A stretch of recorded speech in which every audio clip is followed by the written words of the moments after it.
So I'm going to use entirely corn-based materials here. Sweet corn, that is. So the first one obviously is corn flour, which is a pure white product and very easy to obtain. You get it from the sort of the baking part of the supermarket next to, you know, the icing sugar and all that stuff. The other is also made from corn. It's a bit different. It's not bleached, so it's a yellow colour. It's sort of halfway to polenta. It's fine cornmeal, and this is what presumably Bob Marley remembers being made for him in Trenchtown in the No Woman No Cry. So you generally get this, as I did, from the Caribbean part of the supermarket,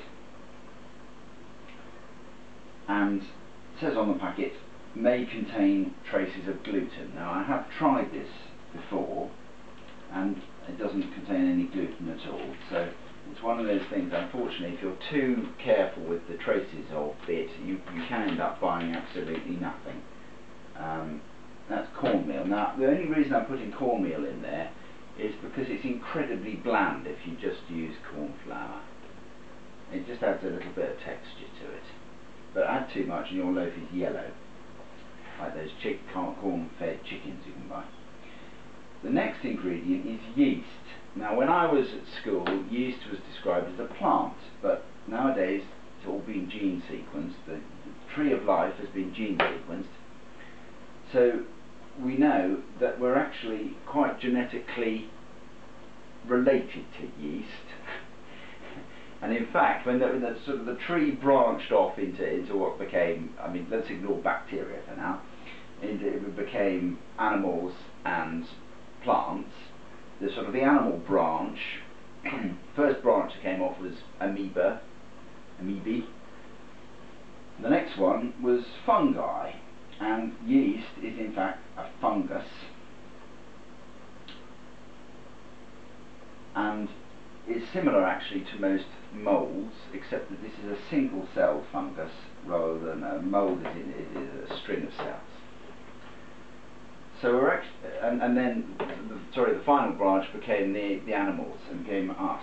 So we're actually quite closely related to fungi and to yeast, and they have a particularly useful form of respiration for cooking purposes, because they take in sugar and they turn it into alcohol, which in this case is useless byproduct of the process and evaporates anyway, and carbon dioxide. Now the carbon dioxide is very useful because it makes the bread bubbly, and it would be, you know, otherwise it would be like pita bread or something, be unleavened. Leaven being an old word for yeast. Oops. Now the fourth ingredient is a bit of an odd one, and it's also of microbial origin, and it's xanthan gum. Now xanthan gum is produced in an industrial process from a bacterium, which is, I believe, the one that causes spots on the leaves of trees. The gluten is the glue, really, that makes it. If you tried to knead corn flour, it would just fall apart in your hands. So you've got to put something to sort of glue it all together, something that has the same properties as gluten. And xanthan gum has that. You don't have to add much. It doesn't really have any particular taste. It's a texture thing, and it literally would not work without it. So I'm afraid that it's unavoidable. I may at some point in the future experiment with alternatives, but for now we're going to have to take. It's not just microbes in the yeast, microbes in the xanthan gum as well, I'm afraid. I'm not using instant yeast this time. I'm using the kind you have to activate. So what I'm going to do is what we always used to do. This doesn't work if you've got a bread maker. That's one thing I should say. The problem I had last time was that the yeast sort of ran out of steam. So I'm actually going to use a bit more sugar than you usually. It's usually like 1 spoonful of sugar. I might put sort of 1.5 in there. And now I'm going to add a lot more water. About a quarter of a pint of warm water, which I've checked it's warm, obviously. It's a sort of a pint glass, so that's about a quarter of a pint.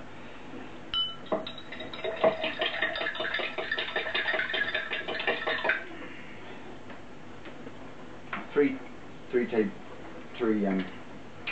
teaspoons of this.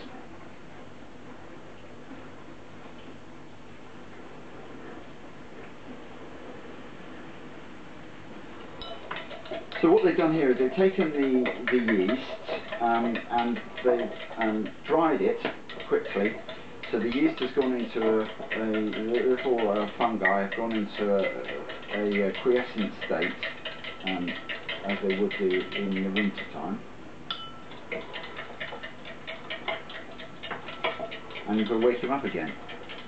As soon as they taste the sugar, they'll get going, and you'll immediately see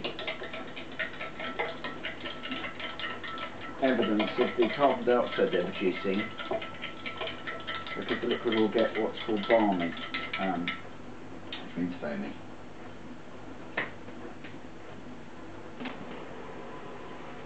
Okay, it's only 5 minutes later, and you can see the froth on top of the yeast, so you can tell that it's woken up from its slumbers. More stir, a bit more water possibly in it as well. So this water is well, it's a bit hotter than blood heat probably, but it's not too hot. I mean, yeast is like us; it likes a similar sort of range of temperatures to us. So if it feels a nice temperature to you, it's probably a good temperature for the yeast as well. I'm using a different spoon, obviously, for the dry ingredients. Corn flour. It's all got to add up to about 500 grams. See how much I've got here. This is messy stuff, this. But I'm not going to try and knead it this time, because it's horrible.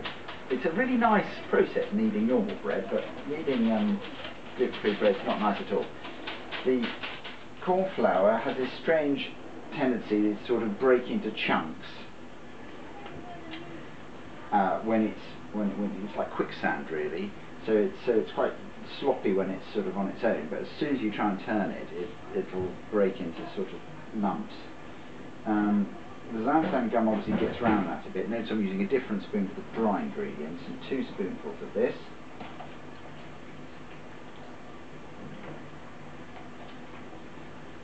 That's a full spoon. And quite a lot of salt. This is afraid this is just for taste. Half a teaspoonful of salt, and the rest I'm going to use this. That was only about 200 grams of corn flour, so I might go and get a bit more corn flour. Actually, I don't think that was really enough. I think I can have more than half cornmeal, really. Otherwise, the yolk is going to be a sort of a strange yellow colour. I'm just going to get some more cornmeal. Yeah. One of the problems is that you're using quite large amounts of ingredients that are really intended to be used in quite small amounts. So this is the largest packet of corn flour you can buy in the supermarket, and it's 500 grams. So you're using pretty much a whole packet every loaf. It isn't particularly expensive though.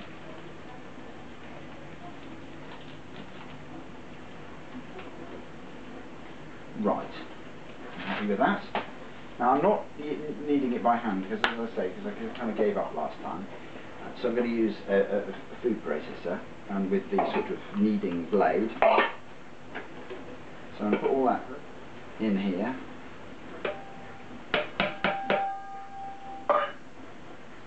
And first of all, I'm going to run it dry to mix it up nicely.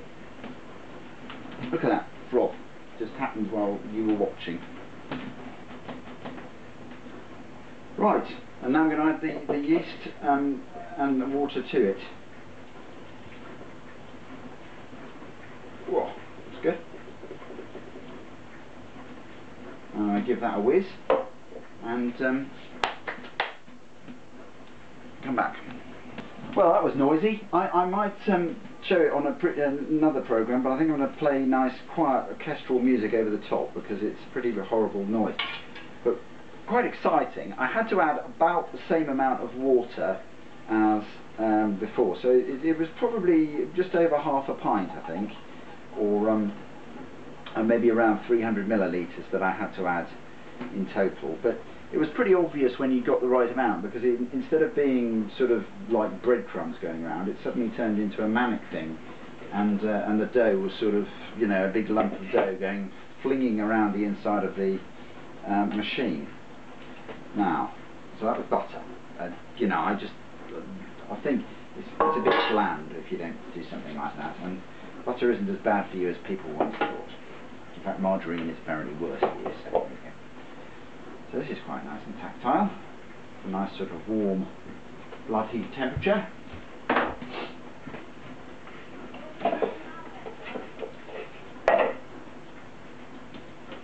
Oh, look at that, nice feeling. So this isn't the consistency of plasticine. This is much sort of looser than that. That's quite good, I must say. I'm much better than I could have done it by hand. And what I'm going to try and replicate here is the sort of shape of loaves that I used to get from the local shop when I was, you know, or my mum and dad used to get, which is a sort of in half, you know, in a nice square tin, but with a seam down the middle, and it's quite a good shape for it to rise. So I'm making it into a sort of a square slab, like this, and then I'm going to put it in the tin, push it out to the corners, like so. Now, in normal bread, it rises in the oven. With the gluten-free bread, it doesn't seem to rise in the oven at all. In fact, it shrinks a bit. So I'm going to give it a chance by making it pretty, you know, generously sized before I even put it in. So I'll leave that there. No, I won't. I'll put it in a warmer place, and you can actually see it rise.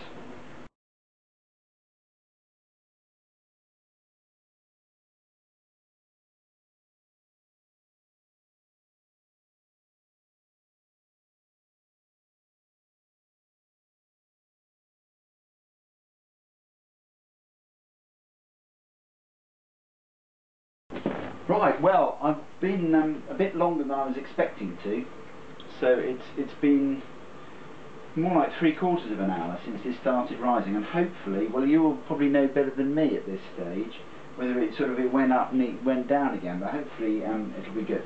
So I'm going to pop it in, and it doesn't go very brown, so I'm going to put it quite high up in quite a hot oven. Now, if you have an ordinary oven, you would have this on 200 degrees C. This is an Arga, which is not really something you can vary the temperature too much. They're a sort of cult item more than a particularly useful kind of stove, I think. Right, I'm going to check. It's about half an hour since it went in, maybe 25 minutes. Oh yeah, it didn't look too bad. It's a bit sort of anemic looking on the top there, so what I'm going to do is I'm going to put a little bit of egg on it and some sesame seeds. It's clearly not ready, but it's you know, it's getting there. It has shrunk, like I said it would.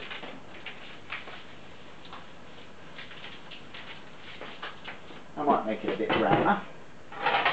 Okay, I think it needs at least another 1/4 of an hour. So I'll see you then.